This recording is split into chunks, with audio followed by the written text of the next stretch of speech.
이화영 전 부지사 예. 그 검사 탄핵 청문회에서 이화영이 주인공이 된 청문회였어요. 예. 녹취록도 주진우 국민의힘 의원이 공개를 해서 또 파장이 일고 있단 말이에요. 이거 어떻게 봐야 될까요? 이 녹취록의 요지는 우리가 이화영 부지사가 변호사랑 통화한 건데요. 우리가 이재명 조직을 관리했었고 이해찬 조정식 등 많이 네. 관련이 돼 있는데 그곳의 조직의 비용을 김성태 전 쌍방울 회장이 댔다.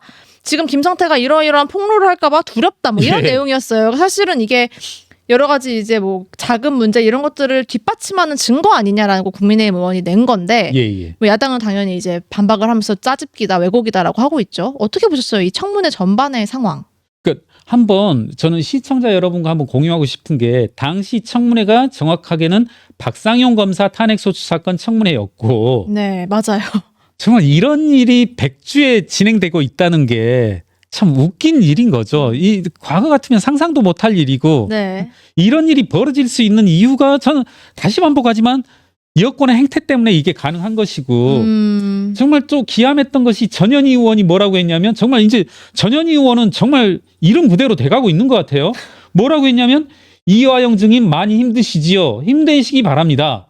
야당 의원들이 몇 분이 그렇게 네. 비슷한 말을 했어요. 어떻게 맞아요. 국기를 흔든 사람이거든요. 그리고 정말 뭐 황당무계 제가 이 자리 준비해 오진 않았지만 나름대로 이 사건을 추적해 온 사람으로서 네. 뭐 황당무계한 짓을 많이 하신 분이거든요. 이화영 씨. 좀 개인적으로도 약간 알고 있는 사람인데 그렇군요. 이런 사람한테 증인 많이 힘드시지요. 힘내시기 바랍니다.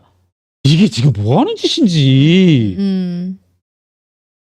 그래서 이제 제가 몇몇 주목하고 있는 의원, 네. 그러니까 국민의힘의 정말 몇 안 되는 제 역할을 하고 있으신 이제 주진우 의원께서 이제 녹취록을 모르겠습니다. 제가 이제 방송은 보지 못해서 이걸 녹취록을 화면에 띄운 건지 자기를 음성으로 한 건지 모르겠습니다만은 이제 그 부분을 폭로한 거죠. 네. 너 임마 너가 무슨 말을 했냐면 이화영 씨 이제 제가 한번 따와볼게요. 절대 말씀하시면 안 됩니다. 이재명 지사의 재판을 도와줬다는 겁니다. 그러니까 이제 그 의혹들을 맞아요. 이제 이화영의 입에서 나온 거죠. 예. 우리 이른바 알고 있는 변호사비 대납 사건이라든가 그쵸. 이런 것들 어떻게 보면 핵심적인 사건들을 언급한 거죠. 맞아요. 직접 네. 언급. 그러니까 제가 봐서는 이제 민주당 의원들은 깜짝 놀랐겠죠. 이화영을 앉혀놓고 뭐 윤석열 뭐 탄핵 페스티벌, 뭐 검사 탄핵 페스티벌 축제를 열렸는데 이제 주진우 의원께서 이제 이와 같은 깜짝 놀랄 어떻게 보면 뭐 이화영이 물어야 될 내용이라면 이런 거의 없겠죠. 예. 이런 뭐 저는 이화영 씨 뭐 파렴치범으로 봅니다. 파렴치 잡범으로 보는데 이런 사람을 놓고 이런 걸 청문했어야죠. 그런데 이제 순 엉뚱한 얘기들 하면서 하는 모습들이 참 안타까웠었고. 이 변호사비 대납 의혹 관련해서는 저희가 한번 다시 다뤄보면 좋을 것 같아요. 뭐 오랜만에 녹취록도 나왔으니까 그러니까 나중에. 전 그렇게 봅니다. 그러니까 제가 법률 전문가는 아닙니다만은 우리가 대법에서 판결이 나오는 부분을 요만한 원으로 그릴 수 있다라면 뭐 여러분도 잘 아시겠지만 2심, 1심에서 판결 나올 수 있는 부분을 그보다 더 큰 원으로 그리고 검찰이 기소하는 내용은 더 큰 것으로 볼 수 있겠죠. 그리고 뭐냐면 검찰이 기소한 원이 이만큼 큰 원이라고 한다라면 우리가 의혹을 가지고 있고 그리고 또 어떤 사건의 실체라고 하는 부분은 훨씬 더 크거든요. 우리가 뭐 그런 말 하잖아요. 뭐 이 자리에서 할 얘기인지 모르겠습니다만은 뭐 100명의 피의자 뭐 범인을 놓치더라도 한 명의 무고한 사람을 만들어내서는 안 된다. 이건 뭐냐면 이 무한한 사실의 어떤 영역에는 엄청나게 큰 사실의 영역 중에서 극히 일부분만 검찰의 기소라는 내용을 통과하거든요. 그리고 그것 중에 일부만 대법에서 또 판결을 받고 이 원칙은 아마 그걸 것 같아요. 제 생각엔. 뭐냐면 이거 한 명의 무고한 사람을 만들어내지 않기 위해서 여러 사람의 범인의 심증은 뚜렷하지만 넌 아무리 봐도 범인이 맞아. 뭐 그런 사람이 있지는 않겠지만 지자체 박모 의원 나이 많은 박모 의원 이런 사람들이 그러잖아요. 실제로 이런 사람들 검찰에 기소도 됐고 1심, 2심에서도 판결이 났지만 3심에서 무죄 판결이 나온 이유는 전 그렇게 봐요. 한 명의 무고한 사람을 만들어내지 않겠다라는 뜻으로 그와 같은 뭐 발을 통과한 건데 네. 제가 드리려는 말씀은 이 변호사비 대납 사건도 국민 여러분의 시각으로 봤을 때 이거 너무 황당무계한 거잖아요.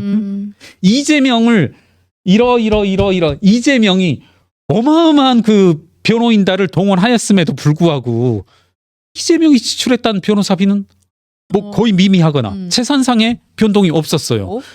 여러분 잘 아시겠지만 누구였죠? 저 지금 최근에 사면복권 논란을 일으켰었던 김경수 전 지사. 김경수 전 지사는 이제 본인이 해명을 했거든요. 네. 변호사비가 얼만큼 들었다. 제 기억으로 김경수 변호사가 죄송합니다. 김경수 지사가 그래서 재산 신고상에 금액이 엄청나게 줄었습니다. 제가 조사를 못 해와서 이제 조금은 막 던지는데 재산이 10매덕이 줄어서 거의 이제 밑바닥에 달하는 것으로 나왔는데 그만큼 비용이 드는군요. 그렇죠. 네. 원래 아니, 그게 맞는데. 그렇죠. 아니 저도 뭐 재벌 관련 사건 뭐 이렇게 많이 견제 감시한다고 하면서 하는데 그럴 때마다 나왔던 것들이 이제 재벌분들의 이 변호사비들 이슈가 나오는데 이게 뭐 아주 사소한 것으로도 억 이렇게 나가거든요. 그런데 이재명 대표는 그 변호사비가 어디로 나갔냐는 거죠. 변동이 없더라. 그렇죠. 그리고 실제로 또 뭡니까? 혹시라도 이제 전 그런 의혹도 제기할 수 있을 것 같아요. 이재명 대표를 변호했던 많은 사람들이 또 공천 되기도 했고 될 뻔하기도 했잖아요. 어떻게 보면 공천을 막았던 건 국민들의 감시와 여론이었었지. 실제로 여러 변호사들 공천 됐다가 이제 다른 의혹 제기들 때문에 탈락되고 있었지. 이재명 대표가 그래서 공권력에 권력에 가까이 가면 안 된다라는 게 이런 모습들이죠. 이 사람은 본인의 어떤 사적 이해관계가 얽혀서 여러 가지 자리 배분이라든가 권력 재산들을 배분할 수 있는 사람이다. 전 그래서 한번 기왕이 말씀 나온 김에 이화영이라는 사람이 이렇게 그 전현희 의원의 말씀처럼 격려받아야 될 사람인지 우리 한번 시간을 가지고 따져볼 필요가 있을 것 같습니다. 있겠네요. 네. 이렇게 그 검사 탄핵 청문회 사실상 이화영 부지사가 주인공이었던 청문회 얘기까지 살펴봤고요.